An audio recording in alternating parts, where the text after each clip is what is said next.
और अब कुछ खबरें तिजारती दुनिया से। वफाकी वजीर खजाना मोहम्मद औरंगजेब ने कहा है कि IMF के साथ तवील मुद्दती प्रोग्राम जरूरी है। इस्लामाबाद में तकरीब से खिताब करते हुए मोहम्मद औरंगजेब का कहना था कि IMF रवां माह के आखिर में कर्ज की किस्त जारी कर सकता है। नुकसान में चलने वाले सरकारी इदारों की निजकारी जरूरी है। टैक्स की शरह में इजाफा भी लाजिम है। तवानाई के शोबे में भी इस्लाहात नागुज़ीर हैं। उन्होंने कहा है कि स्टॉक मार्केट तारीख की बुलंद तरीन सतह पर है।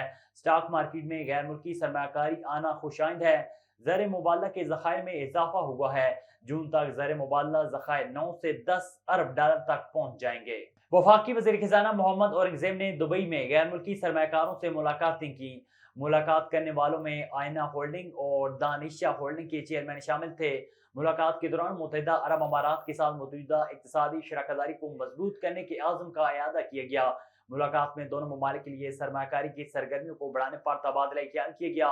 इंफॉर्मेशन टेक्नोलॉजी, काबिल तजदीद तवानाई, ट्रांसपोर्ट के मंसूबों पर बातचीत, लॉजिस्टिक, इंफ्रास्ट्रक्चर और रियल एस्टेट की तरक्की के शोबों में नमू पर गुफ्तगू की गई। मुलाकात में वज़ीर खजाना ने सरमाकारों को मुआवनत फराहम करने समेत सहूलियात देने के आज़म का अयादा किया। वज़ीर खजाना ने मुल्क में सरमाकारी के हवाले से SIFC के किरदार पर रोशनी डाली। चीन की मोबाइल फोन कंपनी ने पाकिस्तान में सरमाकारी का ऐलान कर दिया। PTI के मुताबिक चीनी कंपनी स्मार्टफोन ज्यादा फीचर के साथ कम कीमत पर मुतारिफ कराएगी। कंपनी पाकिस्तान में पहले भी 3 बड़े ब्रांड्स मुतारिफ करवा चुकी है।